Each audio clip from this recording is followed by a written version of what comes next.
અત્યારે વધારે વરસાદી વાતાવરણ હોવાને કારણે અત્યારે થોડો ગારો વધારે નડે છે, એટલે તમને દેખાડવાનો પ્રયત્ન કરીએ તો છીએ, દેખાશે પણ. તો આ પ્રકારની કાળી ફૂગ કે એક પણ પ્રકારનો રોગ નથી, તમે જોઈ શકો છો. તો આ રીતના ખેડૂત મિત્રો દાણાનું બંધારણ છે. ફિટેમ ફિટ દાણો અત્યારે અંદર બેસી ગયેલો છે. નમસ્તે વાલા ખેડૂત મિત્રો, હું તમારી સાથે સાગર રાસડિયા ખેડૂત પુત્ર આપ સૌ ખેડૂત મિત્રોનું હાર્દિક સ્વાગત કરું છું. કેમ કે ખેડૂત છે તો જગત છે. તો અત્યારે આપણે ગિરનાર 4 નંબરની મગફળીના રિવ્યૂ વિશેની વાતચીત કરવાની છે.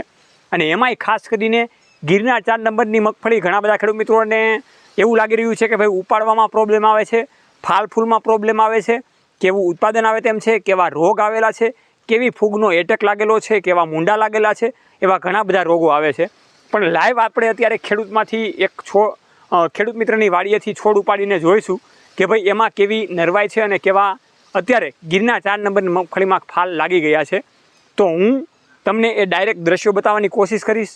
તો તમે છેલ્લે સુધી આ વિડીયાને જોજો, જેથી કરીને તમને વધારે ખ્યાલ આવે. તો વાલા ખેડૂત મિત્રો, ગિરનાર 4 નંબરની મગફળીનું આપણે રિવ્યૂ જોવાનું છે.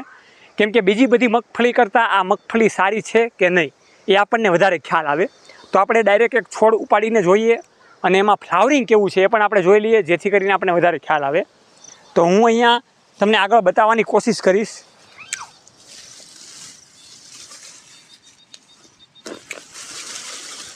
અત્યારે વધારે વરસાદી વાતાવરણ હોવાને કારણે અત્યારે થોડો ગારો વધારે નડે છે, એટલે તમને દેખાડવાનો પ્રયત્ન કરીએ તો છીએ, દેખાશે પણ. તો આ રીતના ખેડૂત મિત્રો અત્યારે પોપટા થઈ ગયેલા છે, તમે જોઈ શકો છો. ગિરનાર 4 નંબરની મગફળીના આ જમીન થોડીક કરાળ છે, એટલા માટે આમાં ગારો વધારે આવે છે. અને એમાંય ખાસ કરીને આ મગફળી છે 80 દિવસની થઈ છે. આની નરવાઈની વાતચીત કરીએ તો બિલકુલ અત્યારે સાફ છે. એક પણ રોગ અત્યારે ગેરુનો નથી કે કોઈ પણ પ્રકારની કાળી ફૂગ કે એક પણ પ્રકારનો રોગ નથી, તમે જોઈ શકો છો. બાકી અત્યારે ફૂગના એટેક પણ અત્યારે વધારે ઘણા બધા ખેડૂત મિત્રોને આવી ગયેલા છે. મૂંડાના એટેક પણ આવી ગયેલા છે.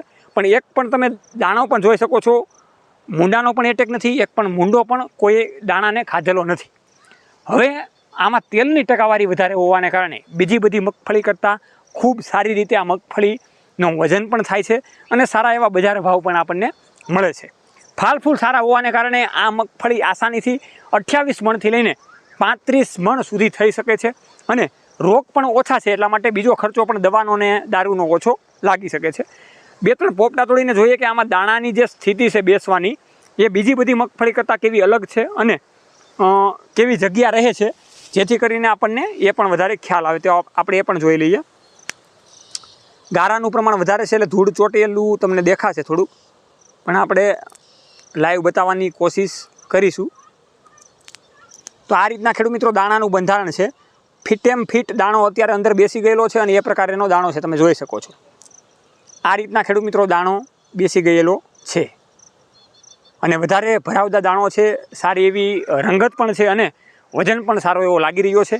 એટલામાં ગિરનાર 4 નંબરની મગફળી જે ખેડૂત મિત્રોએ વાવેલી છે એને બિલકુલ મૂંઝાવાની જરૂર નથી. આસાનીથી મગફળીના સારા એવા આપણને બજાર ભાવ મળે એવી પણ આપણે કોશિશ કરીશું.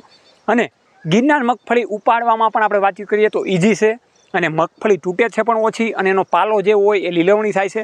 અને જો પાલાને સ્ટોક કરીને આપણે પશુપાલનમાં વાપરવામાં આવે તો પણ એ સારી રીતે આપણને કામકાજ આવી શકે છે. તો આ પ્રકારની ગિરનાર 4 નંબરની મગફળીની ખેડૂત મિત્રો આપણે વાતચીત કરેલી છે. આવી રીતના અવારનવાર પાકોની, અવારનવાર નવા બિયારણની પણ ખેડૂત મિત્રો સાથે ચર્ચા આપણે ટૂંક સમયમાં કરીશું.